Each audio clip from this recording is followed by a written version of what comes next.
আসসালামু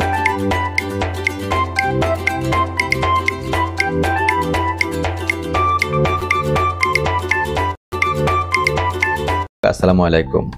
আজ আমি আপনাদের সাথে শেয়ার করছি কাকরোল ভাজি। কাকরোলের রয়েছে নানান গুণ। সেটি জানতে হলে রেসিপিটি স্কিপ না করে কন্টিনিউ করুন। রেসিপি পারতে আমি কাকরোলের গুণাগুণ সম্বন্ধে আপনাদের অবহিত করব। সেটি দেখার জন্য রেসিপিটিকে স্কিপ না করে কন্টিনিউ করবেন। তৈরি করছি কাকরোল ভাজি। প্রিয় দর্শক, চুলায় একটা প্যান বসে তাতে আমি কাঠের ঘানিতে ভাঙানো সরিষার তেল অ্যাড করে দিচ্ছি 2 টেবিল চামচ। কাকরোলের তেলটা একটু বেশি লাগবে। এখানে আমি দেশি পেঁয়াজ নিয়ে নিয়েছি 4টি। পেঁয়াজের খোসাটা ছাড়িয়ে নিয়েছি। প্রথমে পেঁয়াজটাকে ফালি করে একটু মোটা মোটা করে পেঁয়াজগুলোকে আমি কেটে নিব। আর এই কাকরোল ভাজিতে পেঁয়াজটা একটু বেশি ব্যবহার করলে টেস্টটা ভালো আসে। পেঁয়াজটা কুচি করা আমার ডান। এখন আমি গরম হওয়া তেলে দিয়ে দেব। দিয়ে একটু লবণ দিয়ে দেব যাতে দ্রুত পেঁয়াজগুলো নরম হয়ে যায়। এখানে একটা ছোট টিপস দিয়েছি, যখন পেঁয়াজ ভাজি করবেন দ্রুত নরম করার জন্য লবণটা আগে দিয়ে দিবেন। নেড়েচেড়ে মিশিয়ে নিচ্ছি এবং ফ্রাই করে নিচ্ছি লো টু মিডিয়াম ফ্লেমে। পেঁয়াজগুলো নরম হতে থাক। এখানে আমি 60টি রসুনের কোষ নিয়ে নিয়েছি, দেখতে পাচ্ছেন। তো রসুনের কোষগুলোকে আমি কিউব সাইজ করে কেটে নিব। আর এভাবে কাটলে আর রসুনটা একটু বেশি ব্যবহার করতে হবে কাকরোল ভাজিতে, টেস্টটা ভালো আসবে। কথা বলতে বলতে রসুনগুলো কাটা আমার ডান। একটি মিক্সিং বলে উঠিয়ে নিচ্ছি এবং আমি প্যানে অ্যাড করে দিব। তো প্রিয় দর্শক, রসুন কুচিটা অ্যাড করে দিয়ে আমি নেড়েচেড়ে মিশিয়ে নিব এবং সামান্য ফ্রাই করে নিব। তো এগুলো ফ্রাই হতে থাক লো টু মিডিয়াম ফ্লেমে। এদিকে আমি কাঁচামরিচ নিয়ে নিয়েছি 4টি মাঝারি সাইজের। কাঁচামরিচগুলোকে প্রথমে ফালি করে মাঝখান থেকে 2 টুকরো করে নিব। তো এভাবে সবগুলো কাঁচামরিচ ফালি করে 2 টুকরো করে নিয়েছি আমি এবং একটি বোলে প্রথমে নিয়ে নিব। নিয়ে চুলায় সরাসরি অ্যাড করে দেব। তো কাঁচামরিচগুলো আমি অ্যাড করে দিচ্ছি। এখানে কোনো লাল মরিচ বা গুঁড়া মরিচ আমি ব্যবহার করব না। ভালো করে নেড়েচেড়ে মিশিয়ে নিচ্ছি। তো এগুলা ফ্রাই হতে থাক লো ফ্লেমে। এদিকে আমি 250 গ্রাম কাঁকরোল নিয়ে নিয়েছি, দেখতে পাচ্ছেন। কাঁকরোলের গায়ে যে কাঁটাযুক্ত অংশটি আছে সেটিকে আমি একটি ফিলারের সাহায্যে ছাড়িয়ে নিব। দেখতে পাচ্ছেন আমি পিলারের সাহায্যে ছাড়িয়ে নিচ্ছি। আপনারা চাইলে দাবটির সাহায্যেও ছাড়িয়ে নিতে পারেন। এটা দেখানোর উদ্দেশ্য হচ্ছে কাঁকরোলটাকে কিভাবে ক্লিন করতে হয় অনেকেই জানে না। অনেকে এর আগে আমি যে কাঁকরোলের রেসিপি শেয়ার করেছি সেখানে প্রশ্ন করেছে, সেই জন্য কাঁকরোল ক্লিন করাটা আমি শেয়ার করছি আপনাদের সাথে। সামনে যে বোটার অংশটি আছে এবং মাথার অংশটি আছে সেটাকে সামান্য করে কেটে ফেলে দিব। এরপর কাঁকরোলটাকে আমরা ক্লিন করতে চলে যাব। তো কাঁকরোলের যে গুণাগুণ রয়েছে সেটি সম্বন্ধে আমি আপনাদের এখন অবহিত করছি। প্রিয় দর্শক, কাঁকরোলে ভিটামিন সি পরিপূর্ণ হওয়ায় প্রাকৃতিক অ্যান্টিঅক্সিডেন্ট রূপে কাজ করে, যা শরীরে টক্সিন দূর করে, ক্যান্সারের ঝুঁকি কমায়। কাঁকরোলে আছে beta carotene, alpha carotene, lutein, যা ত্বকে বয়সের ছাপ পড়তে দেয় না, ত্বকে করে তারুণ্যদীপ্ত।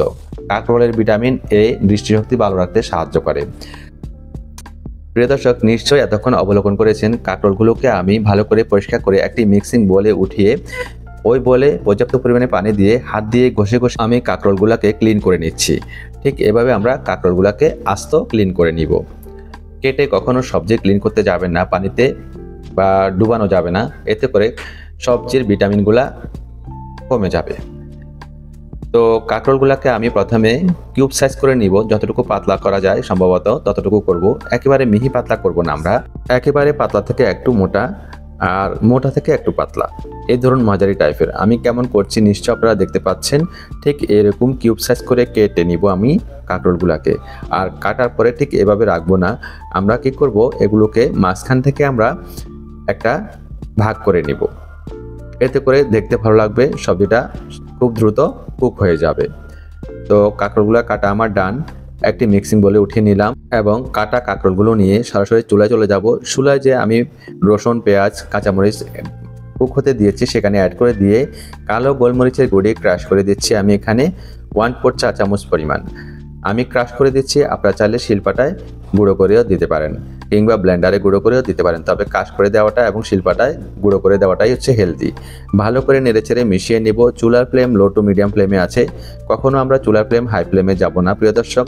আর হাই ফ্লেমে যে গেলে 70 থেকে 80 ডিগ্রি উপরে আমরা উঠবো না। 70 থেকে 80 ডিগ্রি উপরে উঠলে একসময় 110 ডিগ্রিতে যায় খাদ্যের মান একেবারে কমে যায়, খাদ্যে কোনো প্রকার এনজাইম থাকে না। গুঁড়ো মশলা ব্যবহার করছি 1/4 চা চামচ হলুদ ব্যবহার করে দিলাম, 1/4 চা চামচ ধনিয়ার গুঁড়ি ব্যবহার করলাম, 1/4 চা চামচ জিরার গুঁড়ি ব্যবহার করলাম। ব্যাস, এই হচ্ছে মশলা ব্যবহার আমাদের।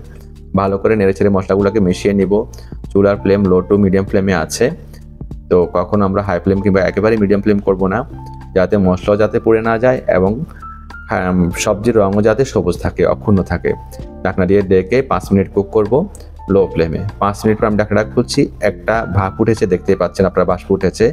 আর এভাবে কিন্তু কাঁকরোলটি বয়েল হয়ে যাবে। তো বয়েল হয়ে গেলে আমরা নেড়েচেড়ে এটাকে ভেজে নিব। দেখতে পাচ্ছেন এখনও কিন্তু কাঁকরোলের রং অক্ষুণ্ণ রয়েছে, সবুজ রং। আবারও ঢাকনা দিয়ে ডেকে দিয়েছি 2 মিনিটের জন্য। 2 মিনিট পর প্রিয় দর্শক আমি ঢাকনাটা খুলে আবারও নেড়েচেড়ে মিশিয়ে দিয়ে একটু উপর করে দিব। প্রিয় দর্শক, এরকম উপর করে দিলে লো ফ্লেমে রাখলে সবজিগুলো কিন্তু খুব দ্রুত সিদ্ধ হয়ে যায়, ভাজা হয়ে যায়। ছোট একটা টিপস দিলাম। আবার ঢাকনা দিয়ে ডেকে দিয়েছি 5 মিনিটের জন্য লো ফ্লেমে। 5 মিনিট পর আমি ঢাকনা খুলছি। আর কাঁকড়গুলো আমাদের ফ্রাই করা একেবারেই ডান। আমি আপনাদের একটা উঠিয়ে দেখাচ্ছি, দেখুন আমি হাত দিয়ে চেপে দেখাচ্ছি, সুন্দরভাবে কিন্তু বয়েল হয়ে গিয়েছে। আর রেসিপির একেবারে লাস্ট স্টেপে আছি। আমি এখানে 1 চিমটি পরিমাণ ধনিয়া পাতা নিয়েছি। এই ধনিয়া পাতাটা আমি ব্যবহার করছি, আপনারা চাইলে ব্যবহার করতে পারেন, না চাইলে স্কিপও করতে পারেন। প্রিয় দর্শক, নিশ্চয় দেখতে পাচ্ছেন আমি ধনিয়া পাতাগুলোকে মিহি কুচি করে নিচ্ছি। আর একেবারে মিহি কুচি করার চেষ্টা করবেন, এটি ব্যবহার করলে সুন্দর একটা স্মেল দিবে, স্বাদে কোনো হেরফের হবে না। সেই জন্য আমি বলেছি কেউ চাইলে ব্যবহার করতে পারেন, যারা পছন্দ করেন না তারা ব্যবহার না করলেও চলবে। ধনিয়া পাতাগুলোকে আমি একটি মিক্সিং বলে উঠিয়ে নিচ্ছি এবং সরাসরি চুলায় যেয়ে ফ্যানে অ্যাড করে দিব।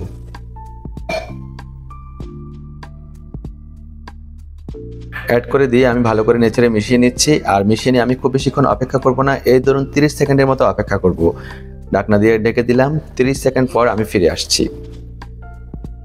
প্রিয় দর্শক, ঢাকনাটা খুললাম, কাঁকরোল ভাজা আমাদের একেবারেই ডান।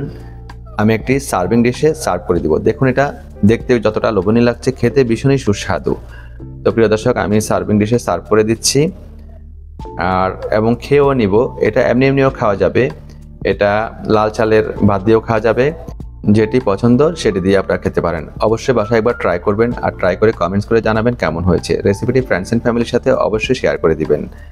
যারা আমার চ্যানেলে নতুন তারা আমার চ্যানেলকে সাবস্ক্রাইব করে নিয়মিত আমার চ্যানেলের পাশে থাকার অনুরোধ করছি। তো প্রিয় দর্শক, আমি খেয়ে নিচ্ছি, খেতে খেতে আপনাদের কাছ থেকে বিদায় নিচ্ছি।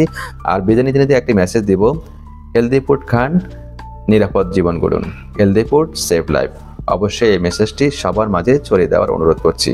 তো প্রিয় দর্শক, ভালো থাকবেন, সুস্থ থাকবেন, আমার জন্য সবাই দোয়া করবেন। দেখা হবে পরবর্তী রেসিপিতে। আল্লাহ হাফেজ।